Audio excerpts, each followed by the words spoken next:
नमस्कार, मैं वंशिका कक्षा 9वीं से। आज नेताजी सुभाष चंद्र बोस के जयंती के इस शुभ अवसर पर मैं आपके सामने अपने विचार एक कविता के माध्यम से रखना चाहूँगी। कृपया ध्यानपूर्वक और शांतिपूर्वक सुने। है समय नदी की बाढ़ का जिसमें सब बह जाया करते हैं, है समय बड़ा तूफान प्रबल अक्सर पर्वत भी झुक जाया करते हैं। अक्सर दुनिया के लोग समय में चक्कर खाया करते हैं, लेकिन कुछ ऐसे होते हैं जो इतिहास बनाया करते हैं, जो इतिहास बनाया करते हैं। यह उसी वीर महापुरुष की अनुपम अमर कहानी है जो रक्त कणों से लिखी गई, जिसकी जय हिंद निशानी है, जिसकी जय हिंद निशानी है। प्यारा सुभाष नेता सुभाष भारत भू का उजियारा था, प्यारा सुभाष नेता सुभाष भारत भू का उजियारा था। पैदा होते ही गणिकों ने जिसका भविष्य लिख डाला था, जिसका भविष्य लिख डाला था। यह वीर चक्रवर्ती होगा या त्यागी होगा सन्यासी, जिसके गौरव को याद रखेंगे युग युग तक भारतवासी, युग युग तक भारतवासी।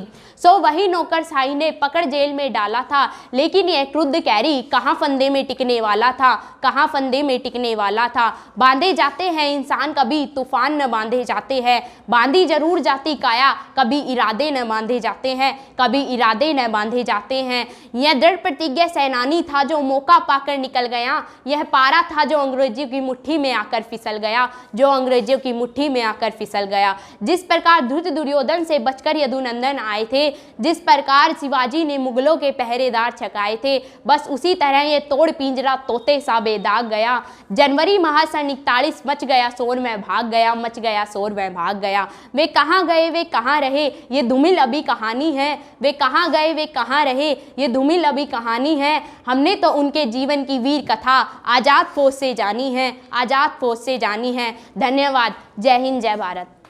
नमस्ते, मैं कोमल गर्ग कक्षा 8वीं से। आज मैं आप सभी के सामने सुभाष चंद्र बोस जयंती पर अपने विचार प्रकट करना चाहूँगी। आशा है आप मेरे विचार को ध्यानपूर्वक सुनेंगे।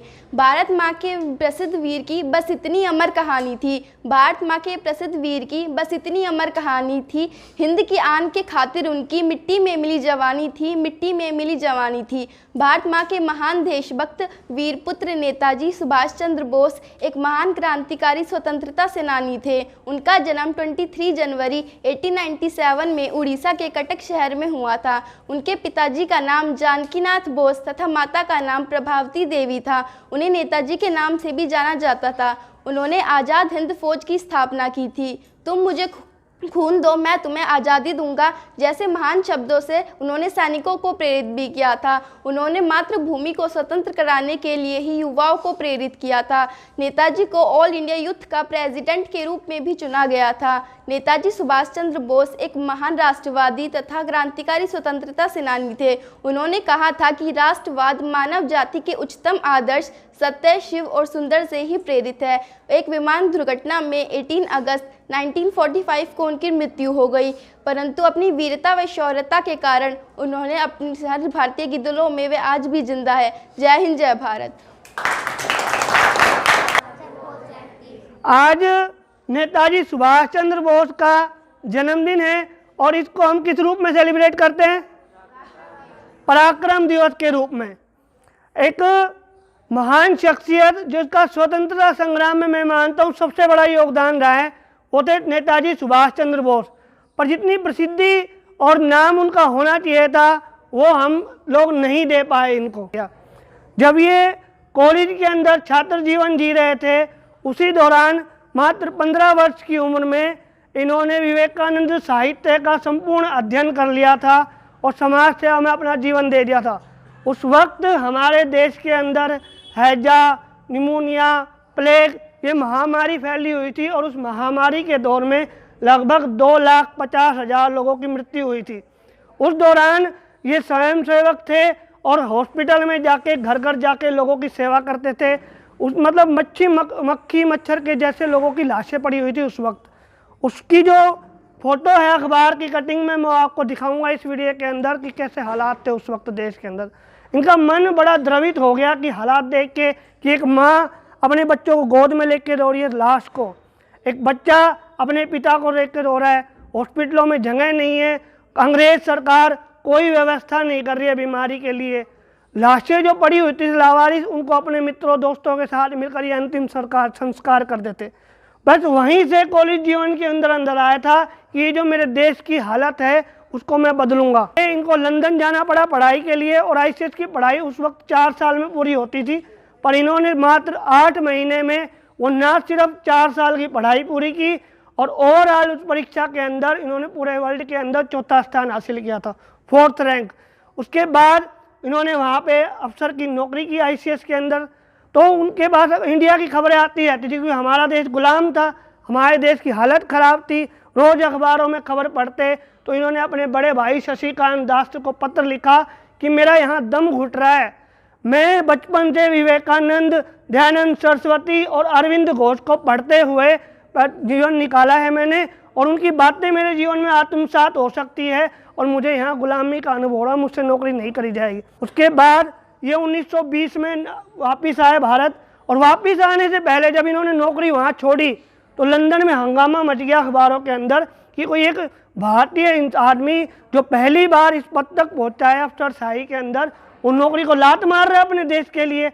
लंदन की खबरें हमारे भारतीय मीडिया में भी छा गई, मीडिया के अखबारों में छा गया कि एक नवयुवक ने अपने देश के लिए अंग्रेजों के जो मखमली बिस्तर थे उनको लात मार के कांटों के बिस्तर को चुन लिया है। उसके बाद ये समुद्र के रास्ते मुंबई आए, और जब ये मुंबई आए तो हजारों लोग इनको देखने के लिए आए कि उस आदमी को देखना हमें, तो जिन्होंने अंग्रेजों की गुलामी को स्वीकार न करके अपने देश के दुखों को गले लगा लिया। मुंबई आने के बाद हजारों लोगों ने इनका स्वागत किया, और मुंबई आने के बाद क्योंकि महात्मा गांधी मुंबई में थे, तो पहली बार जुलाई 1920 में इनकी मुलाकात महात्मा गांधी से हुई। उसके बाद इन्होंने अपनी गुरु की बात मानी, क्योंकि गुरु मानते थे, एकलव्य के जैसे अपना त्याग पत्र गांधी जी के चरणों में रख दिया और कांग्रेस से अलग हो गए। ये जरूर कहा कि हमारे रास्ते जरूर अलग है, आप अहिंसा के दम पे चलिए और मैं अपने अलग रास्ते चलूँगा। उनके अलग होने के बाद क्योंकि ये संगठन से जुड़े हुए नहीं थे, तो अंग्रेजों ने इनके ऊपर अत्याचार किए। लगभग 11 बार अलग अलग इनको जेल के अंदर डाला गया। अब जेल के अंदर डाला गया तो कांग्रेस से अलग होने के बाद कांग्रेस से ही इन्होंने फॉरवर्ड ब्लॉक की स्थापना की। फॉरवर्ड ब्लॉक संगठन 1939 में इन्होंने बनाया और अपना स्वतंत्रता संग्राम को जारी रखा। अब अंग्रेजों को इनके फॉरवर्ड ब्लॉक, क्योंकि पूरे इंडिया लेवल पे उसके क्रांतिकारी आंदोलन होने लग गए, तो अंग्रेजों को इनसे डर लगने लग गया। बंद कर दिया गया, CID लगा दी गई कि ये कहीं जाते हैं, क्या क्या गतिविधियों में पार्टी हिस्सा लेते हैं, नज़र रखो। तो इन्होंने सोच लिया था कि यहाँ कुछ नहीं हो सकता, यहाँ पे गांधी जी और जवाहरलाल नेहरू जो कर रहे हैं वो करते रहे, मुझे अब विश्व स्तर के ऊपर अपनी जाके मदद मांगनी पड़ेगी बाकी देशों से। उन्होंने इनको धनबाद तक छोड़ा। धनबाद जो कि आज छत्तीसगढ़ के अंदर पड़ता है। धनबाद से ट्रेन के अंदर ये पेशावर गए। पेशावर आज पाकिस्तान में है, और पेशावर में ये इनका मित्र और ये दोनों भेष बदल के 2 महीने तक रहे। 2 महीने तक पठान बन के रहे। वहाँ से ये गए मॉस्को, रूस के अंदर। वहाँ भी कई दिन रहना पड़ा उनको भेष बदल के, और मॉस्को रूस से फाइनली ये गए जर्मनी के अंदर हिटलर से मिलने के लिए। जुलाई 1943 के अंदर पहली बार इनको मौका मिला कि ये एडोल्फ हिटलर से मिल सके, और बहुत शानदार किस्सा है इनका हिटलर से मिलने के बाद का, उनको साथ मिला लिया। जापान के जो PM थे, इन्होंने उनकी मदद का पूरा आश्वासन दिया। तो इन्होंने भी, क्योंकि सिंगापुर के ऊपर अंग्रेजों का कब्जा था, और सिंगापुर के अंदर जो अंग्रेजी सेना थी, ब्रिटिश सेना थी, उसके अंदर लगभग 45,000 सैनिक भारतीय थे। इन्होंने कहा PM को कि मैं एक रणनीति बनाता हूँ, सिंगापुर में आपको दिला दूंगा, और अब की बार जब हमले करे, बम विस्फोट जब आप सिंगापुर के अंदर करो, तो एक पर्चा छपवा लेना, उस पर लिखा होना चाहिए कि हम भारतीय कब तक इन अंग्रेजों के गुलाम रहेंगे, हम भारतीय कब तक इन अंग्रेजों के गुलाम रहेंगे, ये पर्चे के ऊपर लिखाओ और बम विस्फोट के साथ वहाँ सिंगापुर में फैला दो। जब ये पर्चे भारतीय सेना के जो सैनिक थे उन्होंने पढ़े, तो उनमें बगावत मच गई।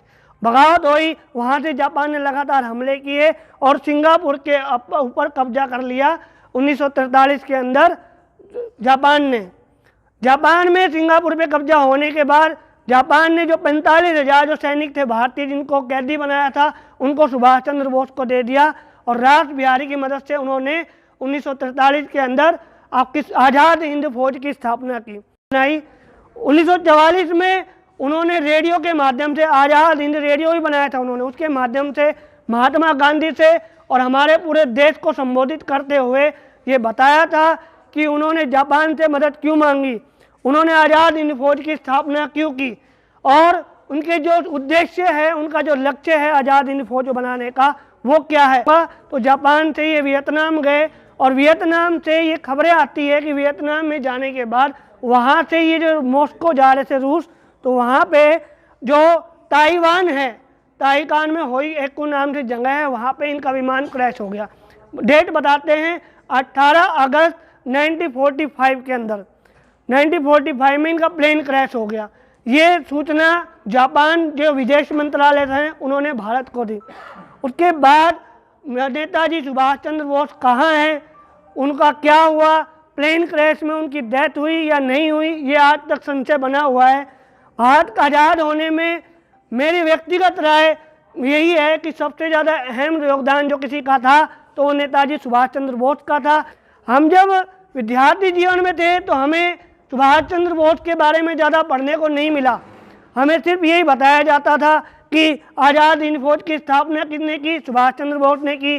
तुम मुझे खून दो मैं तुम्हें आज़ादी दूंगा, ये नारा किसने दिया, सुभाष चंद्र बोस ने दिया। जय हिंद का नारा किसने दिया, दिल्ली चलो का नारा किसने दिया। सिर्फ यहाँ तक हमें पढ़ने को मिला है, इसके अलावा हमें नहीं बताएगा। ना ही कभी ये जानने को मिला कि उनका वैवाहिक जीवन क्या था, उनकी पत्नी कौन थी, उनकी बेटी कौन थी। हमारे इतिहासकारों ने सब छुपा दिया। आप लोग उनके बारे में जानो, यही प्रोग्राम हमारा मकसद होता है स्कूल का। हर बार हम आपको मैसेज के माध्यम से, वीडियो के माध्यम से या ऐसे प्रोग्राम करके ये संकेत देना चाहते हैं कि उन्होंने जिस देश परतंत्र की बेड़ियों में था तब मेहनत करके देश को आज़ाद करने तक का जुनून उनके अंदर था और करवाया भी। तो आप लोगों के सामने ऐसे हालात नहीं हैं। आप लोगों के सामने स्वतंत्र भारत के नागरिक हो, अपनी मर्जी से आप पढ़ाई लिखाई कर रहे हो, अच्छी शिक्षा मिल रही है, अच्छा भोजन मिल रहा है, माँ बाप अच्छे मिले हैं आपको जीवन में सफल होने के लिए हर वो परिस्थिति मिली है जिसका आप लाभ उठा सकते हो। बाकायदा आप लोग उठाते नहीं हो। आप लोग इन महापुरुषों से प्रेरित हो, अपने जीवन में इनको विचारों को उतारो। यही हमारा आज का लक्ष्य था। धन्यवाद। जय हिंद, जय भारत।